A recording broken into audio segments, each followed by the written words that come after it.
Welcome to the Folktale Project. This is Dan Shawls. I have a request. I have a call for stories. I'd like to start featuring your stories, told by you. Stories that your mother, father, aunt, uncle, grandparents, great-grandparents, anybody that you know might have told you and passed on. I'd like to keep them alive by sharing them on the Folktale Project. So, if you have a story that you'd like to tell, please send me an email, dan@folktaleproject.com, and I'll set up a time and we can record it together. Every boy with a knowledge of adventurous literature, otherwise novels of action, knows of the phantom ship, the spook of the high seas. But it has not been known that ships themselves are haunted, and that in the service of the United States Coast Survey there is a vessel now in commission that is by her own officers supposed to be haunted. Yet the eager 140-foot schooner of the Coast Survey is looked upon in the service as a very undesirable vessel to be aboard of.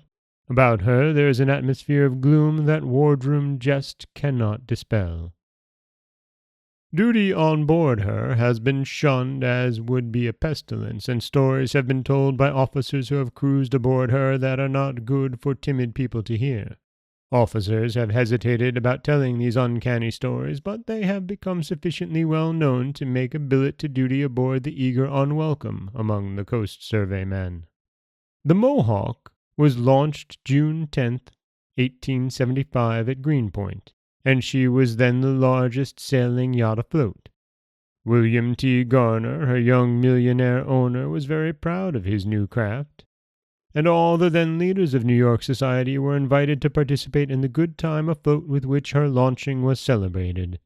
Commodore Garner, then but 33 years old, and his young wife entertained charmingly, and the trim, speedy Mohawk was christened with unusually merry festivities. Soon after that she was capsized by a sudden squall off the landing at Stapleton, New York, and 6 people were drowned like rats in her cabin and forecastle. Then the Mohawk was raised at a cost of $25,000 and purchased by the United States government for the service of the Coast Survey. Her name was changed to Eager, for Jack Tar is proverbially superstitious, and with the old name it would have been impossible to ship a crew. Lieutenant Higby King describes his initial experience when he was assigned to duty on the Eager in this way. She had a full complement of officers minus one when I boarded her at Newport to complete the list. Every cabin was occupied but the port cabin by the companionway, and to that I was assigned. We had a jolly wardroom mess that night, and I retired from it early as I was tired by my journey to join the vessel. The others who were still at the table regarded my retirement to the port cabin in absolute silence, having bidden me good night. Their silence did not lead me to suspect anything, though I knew that the Eager had once been the Mohawk. My cabin door had the unusual cabin lock of brass, and the porthole was also securely fastened. There could have been no one under the bed or sofa, as beneath each was a facing of solid oak paneling. I undressed lazily and left the light burning dimly in my bracket lamp. I tried conscientiously to go to sleep for I don't know how long with my back turned to the light. The noise ceased in the wardroom after a time, and I knew the others had turned in, but I felt unaccountably nervous and restless. I turned over and faced the light, thoroughly wide awake, and there in the single chair sat an elderly man, seemingly wrapped in deep thought. He was dressed in a blue yachting reefer and had a long grey beard. His hands were clasped in his lap and his eyes were downcast. His face was not pale and ghastly, as the faces of ghosts are popularly supposed to be, but ruddy and weather-beaten. I regarded him in scared silence for I don't know how long, though it seemed an hour, when he, or it, or whatever it was, disappeared.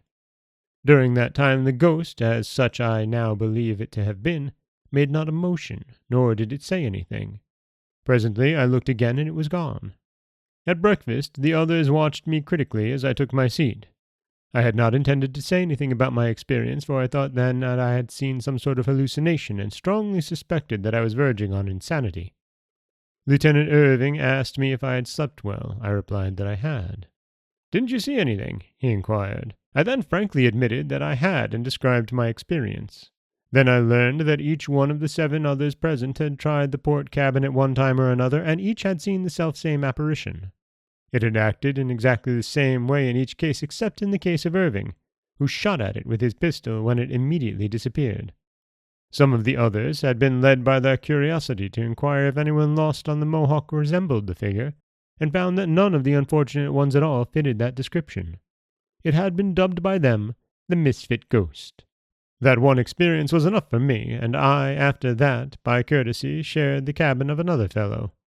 Lieutenant Irving and the others corroborate the story of Lieutenant King, and as additional evidence that the Eager is haunted, Lieutenant Irving describes a New Year's Eve experience of the Eager's officers that is, to say the least, novel in the way of supernatural manifestations.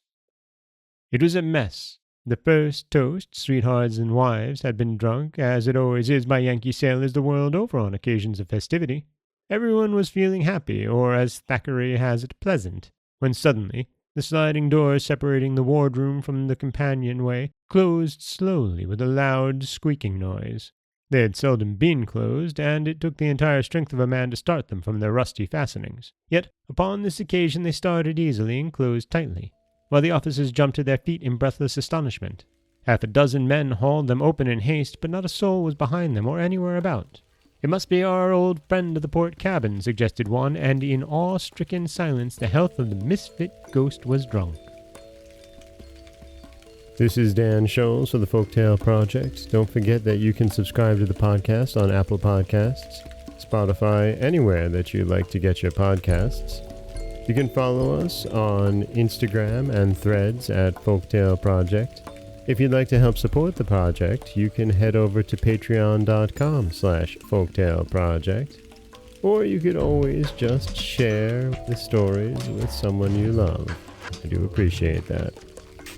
As always, thank you so much for listening.